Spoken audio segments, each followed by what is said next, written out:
Que bom ter você aqui conosco. Que a graça do Senhor Jesus esteja sobre a sua vida.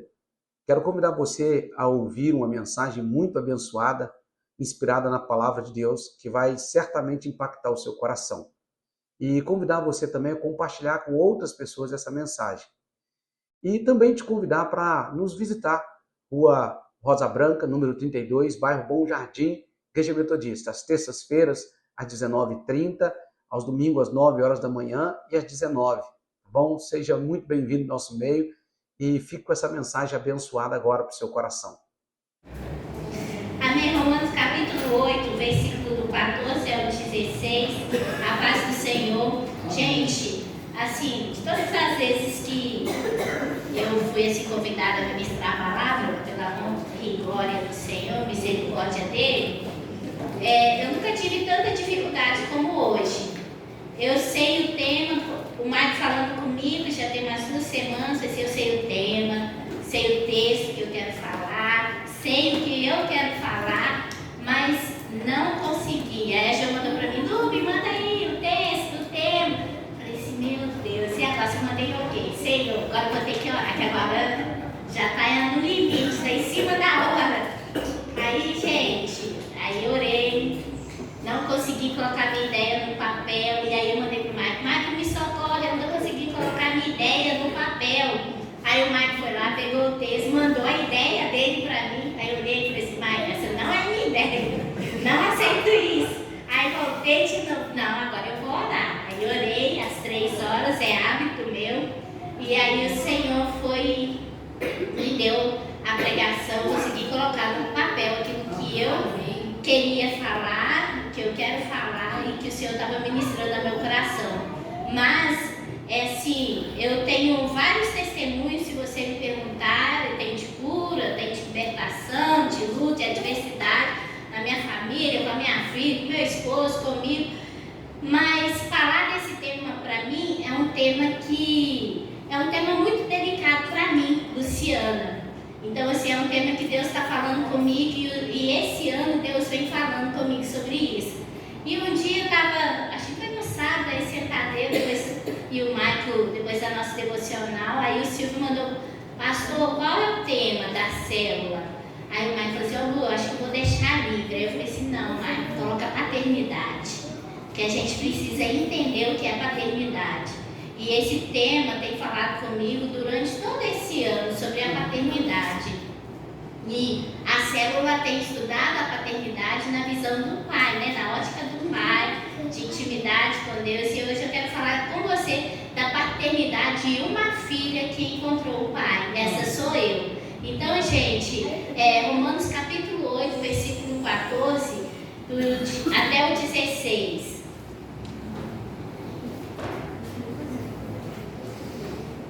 Pois todos os que são guiados pelo Espírito de Deus são filhos de Deus. Esse é o meu versículo, eu tenho usado ele sempre, porque aquele que é guiado pelo Espírito de Deus, ele é filho de Deus. O 15, porque não recebestes o espírito de escravidão, para viverdes outra vez atemorizados, mas recebeste o espírito de adoção, baseados no qual clamamos Abba Pai. E o 16, o próprio Espírito testifica com o nosso Espírito de que somos filhos de Deus. Então, o próprio Espírito, né, do Senhor testifica com o nosso Espírito de que nós somos filhos de Deus. Podeis assentar? Então, gente, o que é ser bastardo? Né? Bastardo é aquele filho que nasceu fora do relacionamento, do casamento ali, e ele é um filho de um relacionamento extraconjugal. Então eu digo para vocês que eu sou uma filha bastarda, essa é a minha história. E aí, há uns meses atrás, eu gosto muito de ouvir a missionária Edmeia Williams. Se vocês não conheçam, procure ela, palavra e muita palavra.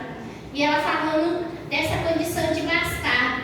E no dia que ela pregou sobre isso, eu entendi a minha condição direitinho, o que o Senhor fez na minha vida.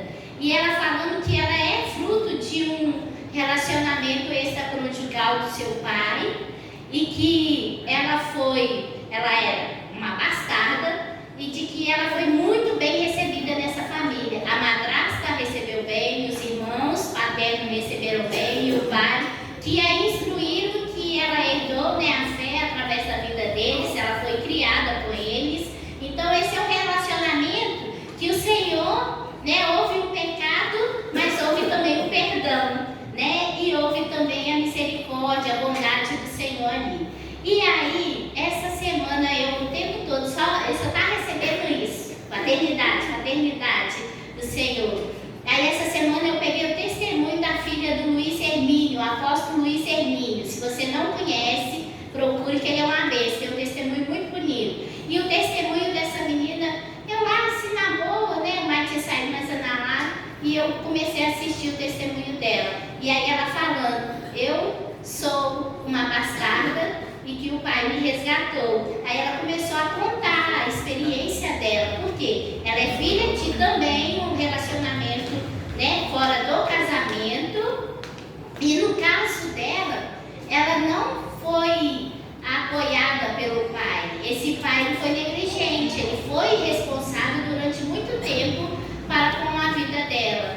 E depois, assim, ela já adulta, ela liga para o pai e fala assim, pai, eu quero ir na sua igreja, porque ela não tinha nem noção de quem era o Luiz Hermínio, né, de como o Senhor usa, né, e trabalha através do ministério dele, que é uma bênção, né? E aí, nessa pregação sobre paternidade dele, ele chama a filha, apresenta para a comunidade, né, e pede perdão, né, a filha dele, e ali há o quê? Uma restauração no relacionamento ali. E pede perdão por ter sido omisso como pai, irresponsável como pai, por ter abandonado ela durante um tempo. E aí ela falando o testemunho dela, hoje esse relacionamento, esse amor, né, foi restaurado, porque o Senhor faz isso, né, foi lindo. E aí ela falando, eu não tinha noção nenhuma de quem era Deus, né, de quem era o meu pai, né, o pai Luiz Hermínio. Ela falou assim, eu não sabia da importância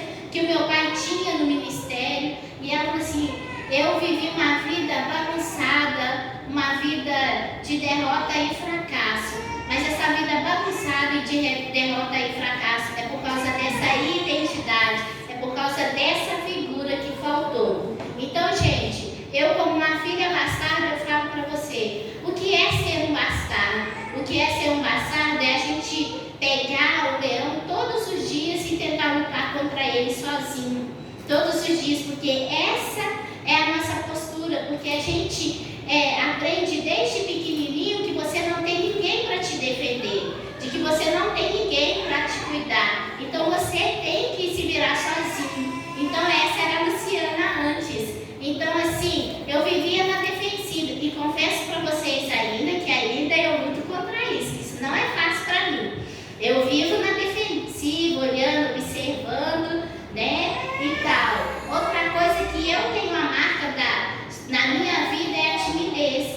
Porque para mim, gente, é muito difícil estar em ambientes que não são o meu ambiente, né? Hoje eu consigo falar mais ou menos confortável com vocês, mas ainda não está totalmente, né? E você está num ambiente que não é seu, eu me sinto totalmente travada. Eu não sei chegar num consultório médico e bater altos papos com a pessoa que eu nunca vi, né? O Mike chega lá e o Mike começa a entrevista e vai, o Mike descobre até o RG da pessoa. Durante tanto que vai entrevistando, eu só fico olhando assim, meu Deus, Mike. E ele vai falando, prega, chama atenção e tal. Eu não sou assim, né? Eu só observo, se alguém for corajoso e quiser bater um papinho comigo e puxar o assunto, né? Me perguntar e a gente vai desenvolvendo. Ele vai ter que lutar muito. Então, assim, isso é marcas que ficaram na minha vida. Eu era uma pessoa que eu não sou uma pessoa de estar em confusão ou de procurar confusão. Eu fujo o máximo possível de confusão. Mas também, quando eu perdi o meu limite, aí quando eu entrava no, eu não saía também não. Então, isso é o quê? É uma pessoa que não tem autocontrole. Eu era uma pessoa totalmente complexada, né? Eu não via valor em mim. Era uma pessoa sem perspectiva de vida, porque eu nunca não tinha sonhos. Hoje eu tenho tantos sonhos, gente, que às vezes eu estou orando lá, falando os meus sonhos, na hora morre de rir. De mim, assim, a vida, eu tô sonhando, deixa eu sonhar, que antes eu não sonhava, né? Então, assim, eu não tinha isso. Antes eu não me amava, eu não me valorizava. Por quê? Porque eu não sabia o que era isso, esse amor, esse valor. Eu não tinha alguém para estar ali comigo, me amando e me protegendo. Então, e tem muitas outras situações que uma pessoa que está nessa condição de bastardo sofre, né? Porque tem muitos filhos bastardos com o pai dentro de casa. É chocante isso, né? Tem a figura paterna ali, mas é bastardo, porque o pai não é presente, o pai não dá amor, o pai não dá carinho. Gente, os pais hoje em dia, eles trabalham tanto para dar conforto, sim, às vezes não é nem aquele conforto que é o seu padrão de vida, que é dar acima do seu padrão de vida.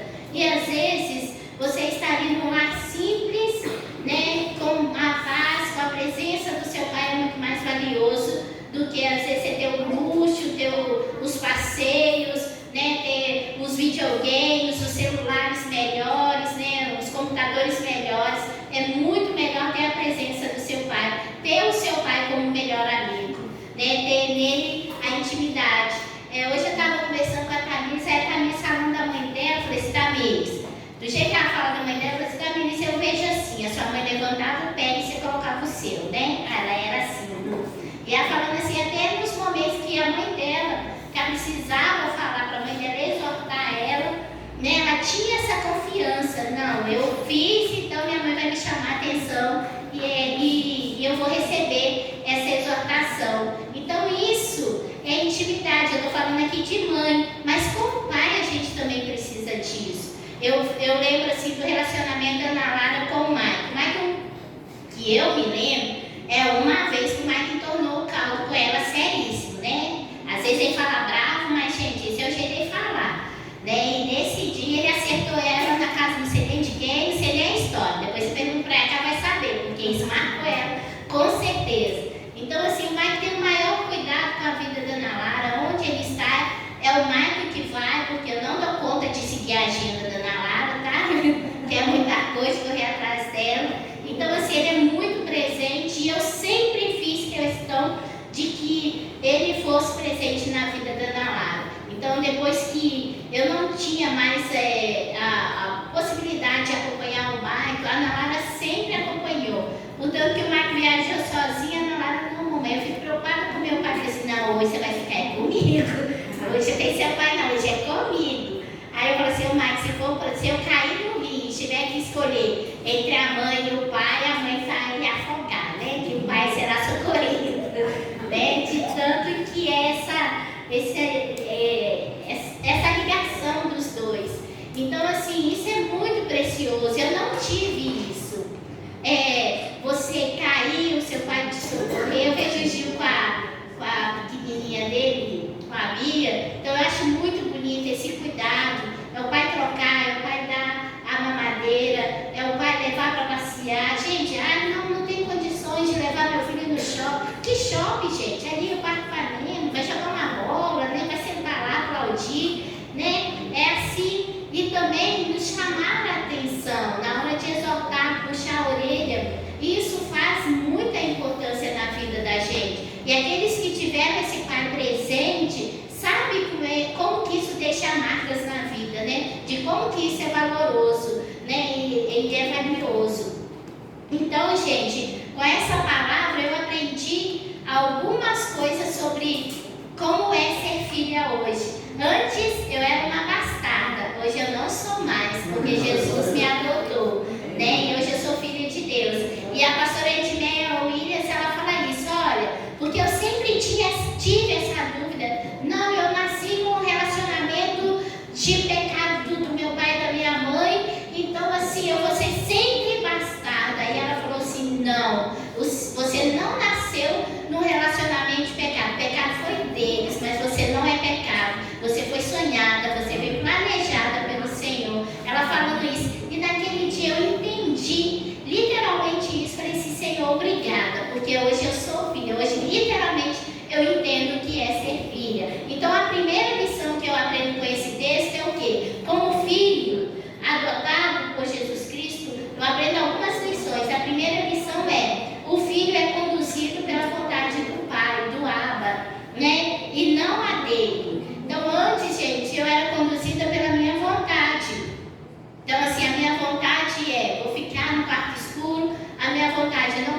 converso com ninguém. A minha vontade, eu não quero confiar em ninguém. A minha vontade, eu prefiro ser desobediente, eu prefiro ser rebelde, eu prefiro desistir do que lutar. Então essa era a minha vontade, não era a vontade do Senhor. E hoje eu entendo que a vontade do Senhor é que tem que prevalecer na minha vida. Muitas das vezes eu quero muitas coisas e o Senhor fala assim, não, não, não e não, né? E Ele vai assim, eu vou entender, Ele vai ir na direção do que Ele quer para minha vida. Então, gente, a gente viver segundo a vontade de Deus é o melhor para nós. Então, o filho, ele é conduzido pela vontade do Pai e não a dele. O versículo 14 diz assim, pois todos os que são guiados, conduzidos pelo Espírito de Deus, são filhos de Deus.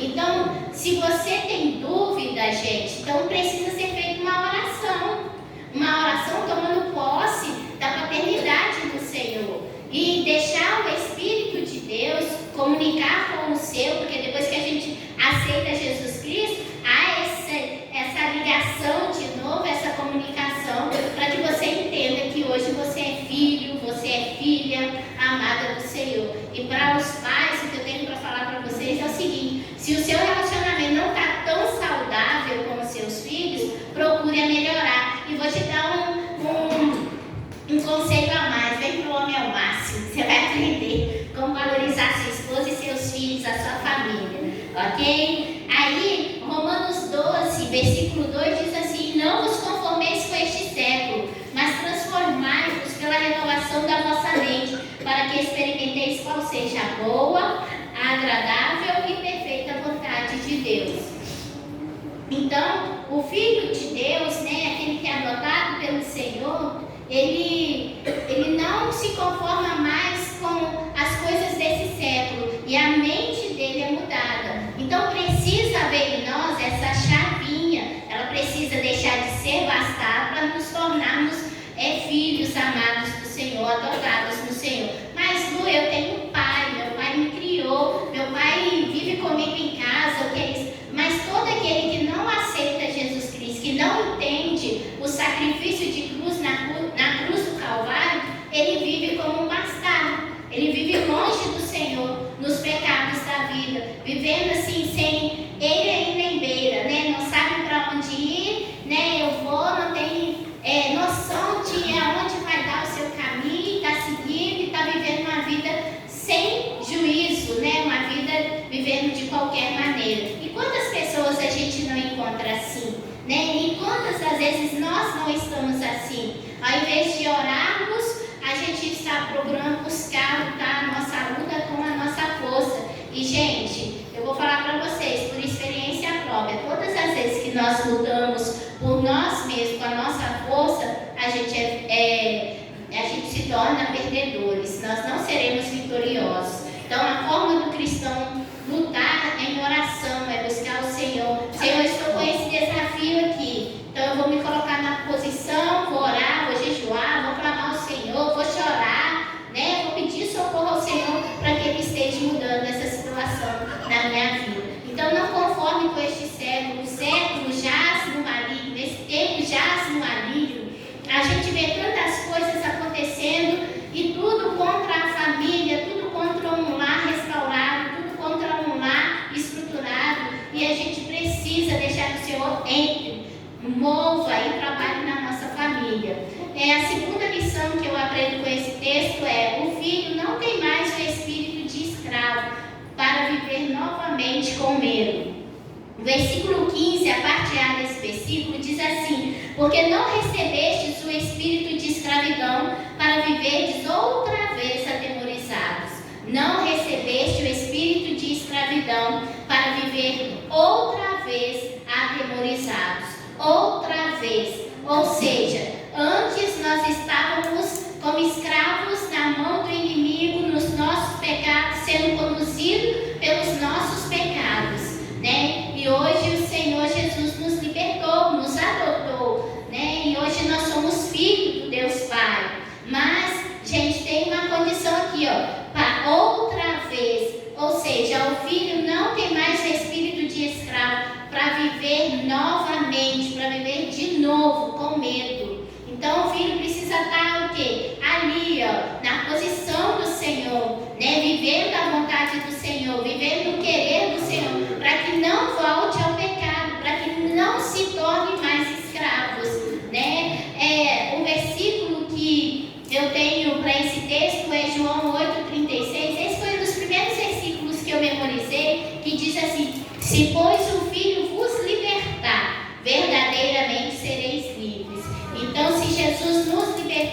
verdadeiramente seremos livres. A terceira lição que eu aprendo é: o Filho recebeu o Espírito de adoção. Então nós recebemos o Espírito de adoção e foi através da cruz de Cristo. Versículo 15, a parte B diz assim: mas recebeste o Espírito de adoção, ou seja, nós recebemos o Espírito de adoção. E o que é adoção? Na perspectiva do nosso país, adotar é algo que é bem complicado, tá, gente? Eu conheço pessoas que têm condições financeiras, que já quiseram adotar uma criança e não conseguiu, porque ele não passou no processo. Então é muito burocrático você adotar uma criança do nosso país. E aí nós vamos para a perspectiva, né, do contexto romano. Pois, gente, e também tem situações que vai lá a pessoa, pega uma criança, aí chega em casa e vê assim: ah, não dá para mim ficar com essa criança não quero não, vou lá e vou devolver de novo. E não é assim. Uma criança, um bebê, um jovem, um adolescente que é adotado, é uma pessoa, ela tem sentimentos, ela tem emoções, né? Não é uma mercadoria, né? Um bem que você compra, você devolve na loja, né? Uma compra que você compra lá no mercado: eu não quero dessa marca, eu vou lá e vou trocar por outro. Não é assim que funciona. Então a gente precisa ter essa sensibilidade do Senhor. E o adotado por Cristo, ele é sensível. Eu falo com você, antes eu não tinha essa sensibilidade. Eu não conseguia ver a dor do meu próximo. Eu não conseguia ser sensível à necessidade do meu próximo. E Jesus trouxe isso para a minha vida, né? E o Senhor faz isso na nossa vida. Então essa insensibilidade, essa forma de viver, olhando e achando que o mundo gira ao nosso redor. O mundo não é assim, não gira ao nosso redor. Tem pessoas passando por problemas maiores do que os nossos. Tem pessoas precisando da nossa mão estendida. Tem pessoas precisando do nosso dinheiro, da nossa oferta financeira. Tem pessoas que estão precisando da nossa oferta de amor. Um abraço. Ontem a Helena foi com a gente e ela falando assim: teve um distrital desse que eu fui, que eu estava tão carente de abraço, mas eu recebi tanto abraço, irmã, que eu voltei renovada. Eu achei aquilo tão bonito, ela falando aquilo, porque para vocês ou para alguns de nós isso é assim, é uma coisa boba, mas para quem não tem isso faz a diferença. Então um simples abraço, cumprimentar na igreja, o estender a mão, dar um sorriso, faz a diferença na vida de muitas pessoas. Então isso são coisas simples, que muda, que faz a diferença, e a gente precisa ser sensível a isso. Então no contexto romano que foi escrito esse texto, Paulo estava escrevendo e olhando a realidade daquela sociedade ali. Aquela sociedade vivia assim, gente. Se o pai chegasse e olhasse para o bebê e falasse assim: eu não quero esse bebê, ele está rejeitado. Ele era rejeitado. Mesmo que a mãe quisesse ficar com o filho, ela não poderia ficar. Esse bebê ele era abandonado. Esse era o contexto que foi escrito no texto. Mas também tem um porém. Se um pai chegasse e olhasse para um bebê e falasse: eu vou adotá-lo, e quando ele adotava, ele não poderia mais devolver aquela criança. Ele tinha um compromisso até que o Senhor voltasse, levasse ele até o final com aquela criança ali que ele pegou. Então ela não poderia mais ser abandonada. Ele fez o compromisso e teria que ir até o fim. Não é igual, eu dei um exemplo aqui para vocês, né? Que às vezes tem casais que pegam uma criança, vai lá: não quero essa criança não, vou lá, vou trocar por outra. Não é assim. Ele, nesse tempo aqui era: se ele adotou, ele teria que ficar com essa criança até o fim. E para nós, o que é que eu aprendo com esse texto? Que com o Senhor é a mesma coisa. O Senhor nos adotou e Ele não nos rejeita mais. O Senhor não vai nos abandonar mais. Ele nos adotou. Então hoje nós somos filhos dele. Pode ser que a gente escolha ir por outros caminhos, né? Viver longe da presença do Senhor, né? Voltar para o pecado, voltar para a escravidão. Mas Deus não volta mais atrás com a sua palavra. Você é filho, foi adotado, será sempre filho. Ele não vai mais te rejeitar, ele não vai te abandonar, porque esse foi o plano perfeito de Deus. Nós lemos o coração da Bíblia, né? João 3,16, que diz, né, que Deus amou o mundo de tal maneira para que todo aquele que nele crê não pereça, mas tenha a vida eterna. E por isso ele enviou o seu filho, o seu único filho, para que fizesse isso, né? Então, foi através do nosso Senhor e Salvador Jesus Cristo que hoje nós somos, né, considerados filhos do Senhor. Gente, o mais lindo do Evangelho é o seguinte, porque se você tem problemas financeiros, o Evangelho resolve.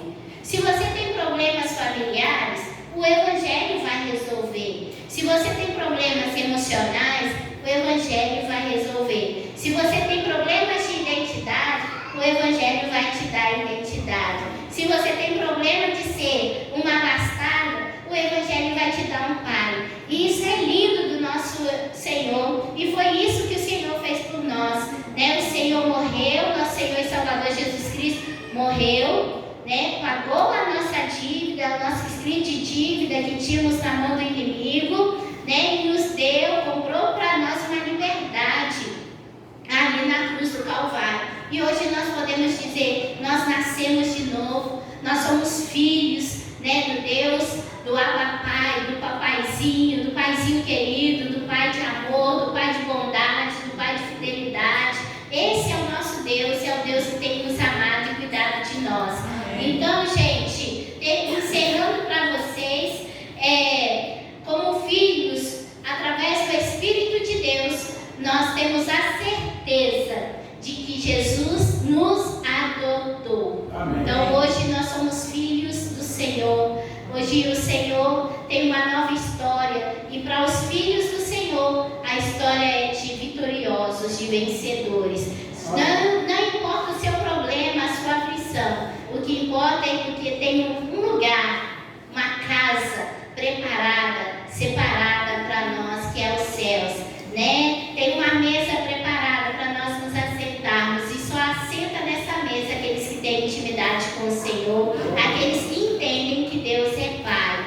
E o nosso Senhor é o nosso Pai. Então eu falo para você, igreja, independente se você tem pai ou não, independente disso, todos nós precisamos entender a paternidade do Senhor e o que o Senhor fez por nós.